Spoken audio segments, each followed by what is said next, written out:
Olá pessoal, tudo bem com vocês? Imagino que mais ou menos, né? Vergonha hoje na Câmara dos Deputados. Vergonha para a população brasileira. Prometeram pautar a MP 1000 e ela foi retirada de pauta pelo presidente da Câmara dos Deputados, Rodrigo Maia. Entenda tudo o que aconteceu na sessão de hoje que ocorreu na Câmara dos Deputados, tá? Mas antes eu conto muito com a sua ajuda para que você curta esse vídeo, se inscreva aqui embaixo no canal se você ainda não é inscrito e deixe aqui embaixo os seus comentários. Se você não quiser curtir esse vídeo, você não é obrigado, porque esse vídeo e o conteúdo desse vídeo não merece like. O povo mais uma vez foi ignorado e a volta dos R$600 para o auxílio emergencial fica cada vez mais distante, e eu ouso falar que a volta dos R$600 é praticamente impossível. Mas para fortalecer esse canal e para valorizar o nosso trabalho, você deixa um like, porque o YouTube entende que esse conteúdo é relevante e leva ele para o maior número de pessoas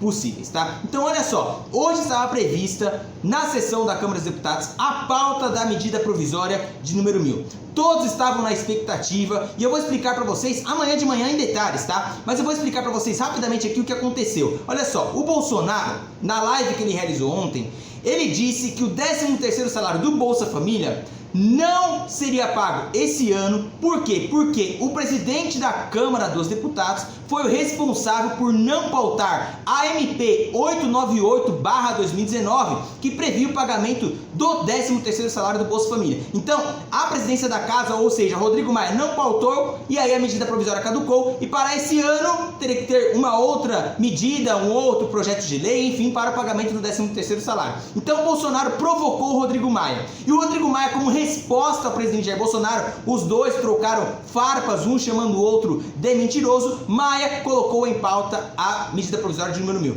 E nós, na expectativa, olha, agora vai, né? Maia se voltou contra Bolsonaro, está defendendo a sua tese e vai pautar a medida provisória de número 1000. Nós transmitimos a sessão aqui, eu acompanhei a sessão praticamente na sua íntegra, acompanhei a fala de praticamente todos os parlamentares, todos os deputados, incluindo o presidente da Câmara dos Deputados, Rodrigo Maia. E mais à frente eu vou deixar aqui a fala dele para você que ainda não teve oportunidade de assistir. O povo foi feito de besta hoje, o povo foi feito de trouxa, todos acompanhando aí a sessão, acreditando que o Rodrigo Maia ia ter pulso firme para colocar em votação a medida provisória de número 1000. E vocês vão ver qual foi a justificativa do Rodrigo Maia nesse vídeo em não ter pautado a medida provisória de número 1000. Matéria na tela aí para vocês. Olha só, Maia retira de pauta a medida provisória sobre o auxílio emergencial e 13º do Bolsa Família. Estava previsto para hoje também a pauta aí do 13º salário do Bolsa Família. Ele falou, ó, já que vocês querem discutir o 13º salário do Bolsa Família, né, que vocês estão falando que não foi pago por culpa minha, Rodrigo Maia dizendo, respondendo Jair Bolsonaro com relação a esse assunto, então vamos colocar em pauta agora na medida provisória de número 1000, incluindo também a possibilidade de prorrogar o auxílio emergencial até os primeiros meses de 2021. Mas Maia voltou para trás. Maia deu para trás e retirou de pauta a MP número 1000 do auxílio emergencial.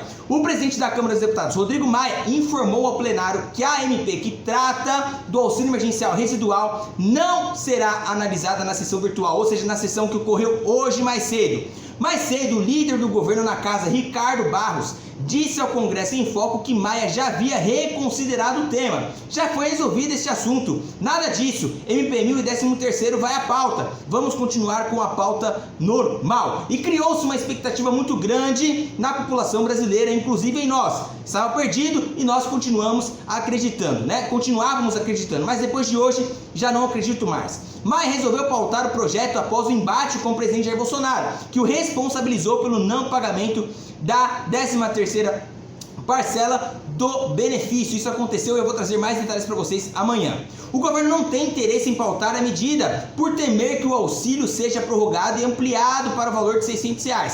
Maia quer trabalhar a pauta nas próximas semanas. Propus não termos recesso nem na Câmara, ok? E nem no Senado, nem no Judiciário, para trabalhar em janeiro na construção de um programa social dentro da realidade do orçamento primário do Brasil. Mas não a medida provisória de número 1000, que tem um prazo de validade, vai até o dia 3 de janeiro. Então, gente, dificilmente nós teremos a pauta. Hoje era a oportunidade, hoje era praticamente a última chance e não aconteceu, infelizmente. O presidente da Câmara dos Deputados também usou a tribuna para dizer que precisa resguardar a imagem do parlamento e do seu mandato como presidente da casa, pois amanhã a narrativa vai deixar de ser do 13º do Bolsa Família e vai dizer que fomos nós que acabamos com o auxílio emergencial porque não votamos a medida provisória, tá? E a justificativa aí do Rodrigo Maia foi que, poxa, se nós pautarmos pode causar um impacto muito grande no governo, né? Enfim, ela já cumpriu aí a sua eficácia, já cumpriu o seu propósito, então não dá tempo de pautar, não vamos pautar. Agora vem cá, por que deixaram para pautar e para fazer esse joguinho político agora, na reta final, criando expectativa no povo? Teve mais de 4 meses praticamente para colocar em votação a MP1000.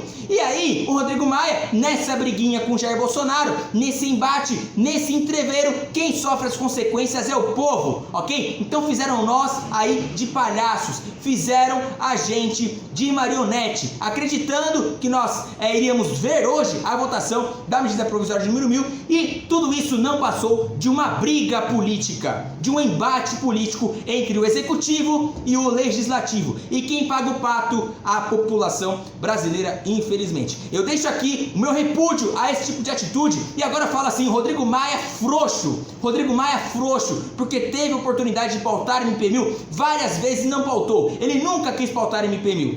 Muito embora ele falasse que após as eleições certamente seria pautado. Eu tenho vídeo, trouxe esse vídeo várias vezes para vocês. Então, gente, é de ficar indignado uma situação como essa. Infelizmente, eu venho aqui compartilhar essa informação para vocês e eu vou deixar com vocês aí a fala e a resposta do presidente da Câmara dos Deputados, Rodrigo Maia, ao presidente da República, Jair Bolsonaro. Deixa aqui embaixo seus comentários e a sua opinião com relação a isso. Aproveitar o pedido da líder Sâmia, do líder Ricardo Barros e o episódio, mais um episódio ocorrido no dia de ontem, líder Aloysio, quando infelizmente o presidente da República mentiu em relação à minha pessoa, né? Aliás, muita coincidência a narrativa que ele usou ontem com a narrativa que os bolsomínios usam há 1 ano comigo em relação às medidas provisórias que perdem validade nessa casa. É a mesma narrativa. A narrativa que eu deixei caducar a medida provisória do 13º, ela não vem de hoje. Peguem as redes sociais dos extremistas bolsomínios que você vai ver que está lá, Rodrigo Maia derruba e caduca a medida provisória do 13º do Bolsa Família e do BPC. Então, é uma articulação conjunta para desqualificar e desmoralizar a imagem dos adversários do presidente da República. Mas hoje o próprio ministro Paulo Guedes confirmou que o presidente é mentiroso, quando disse que de fato não há recursos para o 13º do Bolsa Família, né? Então, eu acho que essas coisas para um país com a dificuldade que a gente está passando, com a dificuldade que a gente vai passar a partir de 1º de janeiro, com o fim da PEC da guerra, que todos os partidos aqui votaram, do PSOL ao PSL, todos colaboraram, deram as condições para o governo governar o nosso país. Eu acho que a gente deveria estar mais preocupado em estar numa mesa dialogando sobre o nosso futuro do que estar tentando transferir responsabilidade para os outros. Quando você disputa uma eleição para ser presidente do Brasil, você assume a responsabilidade de dar o norte do nosso país. Infelizmente, não é o que tem acontecido nos últimos quase dois anos. E digo mais, se o presidente da República tivesse tido coragem, nós podíamos estar discutindo sim o 13º do Bolsa Família aqui hoje, podíamos estar discutindo a expansão do auxílio emergencial aqui hoje. É claro que a visão da esquerda em relação a esse caminho é diferente da nossa visão, que somos liberais na economia, mas mesmo no nosso campo, nós fizemos muitas propostas, muitos economistas considerados liberais, um grupo grande de economistas de São Paulo, fez uma proposta para a expansão do auxílio emergencial ou ampliação, fortalecimento do Bolsa Família, que não seria muito diferente. E claro que do nosso campo, com restrições nas despesas públicas, respeitado o teto de gastos, mas nós hoje aqui não estamos discutindo um novo programa social para o Brasil, porque o presidente da República proibiu o relator Márcio Bittar, ou pelo menos indicou, claro que ele não pode proibir um senador de nada, mas indicou ao relator da PEC emergencial, que, aliás, foi prometida por esse governo para ser votada em 5 de dezembro do ano passado, pediu que nada de gatilho fosse votado. E nós ainda tentamos trazer os gatilhos, nós que temos uma visão liberal na economia, para dentro do projeto de lei, né, que nós votamos anteriormente, o 101, mas o próprio governo não conseguiu as condições, o Ricardo Barros tentou, não conseguiu as condições. Então, se hoje o presidente não consegue promover uma melhora do Bolsa Família ou uma expansão do Bolsa Família para esses milhões de brasileiros que ficarão sem nada a partir de 1º de janeiro, a responsabilidade é exclusiva dele, que tem um governo que é liberal na economia, mas não tem coragem de implementar essa política dentro do governo e principalmente no parlamento. Porque é claro que na nossa visão, e eu escrevi um artigo longo na Folha de São Paulo em setembro, de uma página quase inteira, quando eu dizia que para criar um programa social, e isso respeitando a posição daqueles que acham que o teto de gasto está errado, que essas restrições estão erradas, eu acho que são visões distintas para se chegar no mesmo objetivo, que era um auxílio mais amplo a partir de 1º de janeiro. Eu escrevi um longo artigo falando sobre teto de gastos e de onde poderiam vir os recursos para a ampliação do Bolsa Família, a modernização do cadastro único, que não pode ser encerrado, ele tem que ser modernizado, utilizado de forma de melhor qualidade por parte do governo. E eu escrevi coisas que, talvez em setembro, com uma eleição no Rio de Janeiro, com o DEM disputando a prefeitura, com meu pai disputando uma eleição para vereador, talvez não fosse o melhor momento para eu dizer que precisaríamos desindexar as aposentadorias, precisaríamos acabar com o abono salarial, precisaríamos acabar com o seguro-defeso, precisaríamos também acabar com a indexação de outros contratos do governo, com alguns auxílios que os servidores recebem, que os militares recebem. Talvez em setembro não fosse o momento adequado. Talvez o adequado, se eu quisesse usar politicamente a presidência da Câmara, é ter votado a medida provisória 1000, faltando uma semana para a eleição.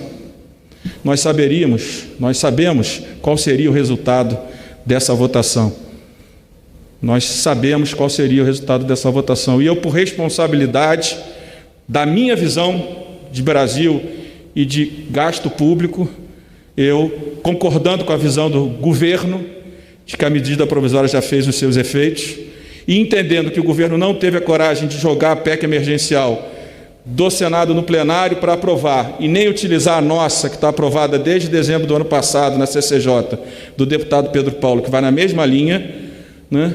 Infelizmente, não há condições, o governo não tem condições de tratar da ampliação de nenhum gasto público, senão estará cometendo crime, já que a partir do próximo ano, a LRF, a regra de ouro, e o próprio teto de gastos voltam a funcionar da mesma forma que antes da PEC da guerra, que todos nós aqui, de forma quase unânime, aprovamos para o bem do Brasil.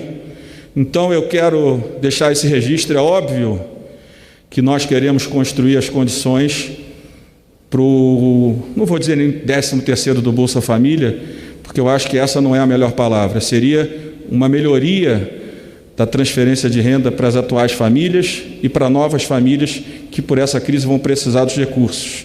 Até porque a gente sabe que um crescimento de 4% no próximo ano, deputado Aloysio, com uma queda de 4,5%, 5% nesse ano, 4% é quase zero de crescimento, é apenas um efeito estatístico. Então, o que nós deveríamos estar fazendo, e foi o que eu propus, e infelizmente não vai acontecer, porque o Senado também não quer, era não termos recesso, nem a Câmara, nem o Senado, nem o Judiciário, para que, junto com o Poder Executivo, com o fim do estado de calamidade, com o fim da PEC da guerra, a gente pudesse trabalhar janeiro na construção de um programa social dentro da realidade do Brasil, de um orçamento primário na ordem de 1.485 bilhões, que é esse o orçamento primário que o Brasil tem, lembrando que 1.410 são despesas correntes. Espaço muito pequeno para que você possa mexer com investimento e ampliação de gastos públicos.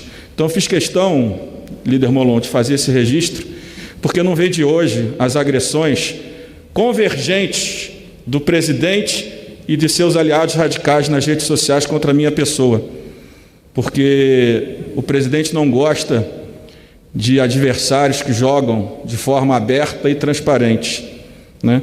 Eles preferem os aliados, que ele vai conhecer um dia, alguns, né, que estão sempre jogando pelas costas e, quando podem, né, a gente sabe o que fazem com os governos. Então eu fiz questão de fazer esse registro. Ontem, de fato, fiquei muito irritado, porque eu nunca podia imaginar que um país como o Brasil, um presidente da República poderia, de forma mentirosa, tentar comprometer a imagem do presidente da Câmara ou de qualquer cidadão brasileiro. E, sem falsa modéstia, foi a Câmara dos Deputados que comandou o país no ano passado, quando o Bolsonaro ficava nos ameaçando com essas redes sociais dele. Na pandemia, quando o ministro da Economia ficou um mês no Rio de Janeiro e o presidente ficou negando a pandemia, e o ministro da Economia disse que com 5 bilhões de reais ele aniquilava o coronavírus, revista Veja, entrevista do mês de março. Fomos nós unidos e o Senado que construímos os caminhos, construímos o auxílio emergencial, construímos a PEC da guerra com data para acabar, diferente das outras crises, construímos as soluções das medidas provisórias de crédito, que o governo mandou medidas fracas, com textos ruins que não foram executados só depois da aprovação do Congresso. Aprovamos recursos para a cultura, para o esporte, para os profissionais de saúde, para as comunidades indígenas, né? Garantimos, né, o país funcionando, porque o negacionismo do governo e a depressão do ministro da Economia fizeram que o parlamento assumisse esse papel. Por isso que no meio da pandemia ele veio com tantas agressões. Mas eu poderia aqui agora, e tenho muitos pedidos no meu WhatsApp, anunciar que eu votaria a medida provisória 1000, que, como disse o líder do governo, não há interesse por parte da base do governo e do governo, pelo seu líder, de votar essa matéria, porque ela já fez os seus efeitos. Mas eu precisava fazer o meu discurso para resguardar, né, a imagem dessa casa e da minha presidência, porque amanhã a narrativa vai deixar de ser do 13º do Bolsa Família e ele vai dizer que fomos nós que acabamos com o auxílio emergencial porque não votamos a medida provisória. Então foi muito importante o governo entrar em obstrução contra a medida provisória 1000, foi muito importante, isso está registrado na imprensa, está registrado aqui no plenário, porque nós queremos, eu tenho certeza, estamos dispostos ainda a trabalhar no mês de janeiro, construir os caminhos para que 8, 10, 12 milhões de brasileiros possam ser incluídos no Bolsa Família de forma a respeitar o orçamento primário. Claro que aqui tem visões diferentes de como chegar, mas no nosso campo liberal na economia, nós ainda queremos, estamos dispostos, mas isso eu sei que o plenário inteiro está, até para discutir as matérias, dispostos a discutir os caminhos. E eles passam, os caminhos nossos passam pela PEC emergencial, passam pela reforma tributária, passa pela discussão da reforma administrativa, mas não para perseguir servidor, para valorizá-los e valorizar a qualidade do serviço público, né? É disso que nós tratamos, né? É claro que alguns olham apenas cortes, não adianta cortar se você não der condições para que o servidor atenda bem ao cidadão brasileiro. Então eu fiz questão de fazer esse registro, eu sei que está sendo longo, mas não é a primeira vez e tenho certeza que não será a última, porque continuarei no mesmo lugar que sempre estive, do lado da democracia, né, contra a agenda de costumes que divide o Brasil, né, que radicaliza o Brasil, que gera ódio entre as pessoas. E como essa é a agenda do presidente, eu continuarei sendo um leal adversário do presidente da República, naquilo que é ruim para o Brasil. E serei um aliado do governo, e não do presidente, do governo, nas pautas que modernizam o Estado brasileiro, respeitando o limite de gastos, já que a nossa carga tributária é muito alta e a população não merece mais uma vez, pagar a conta da incompetência e da falta de coragem do governo de enfrentar aquilo que prometeu, que é a reestruturação das despesas públicas, começando pela PEC emergencial. Muito obrigado pela atenção e fica o meu registro na tarde de hoje.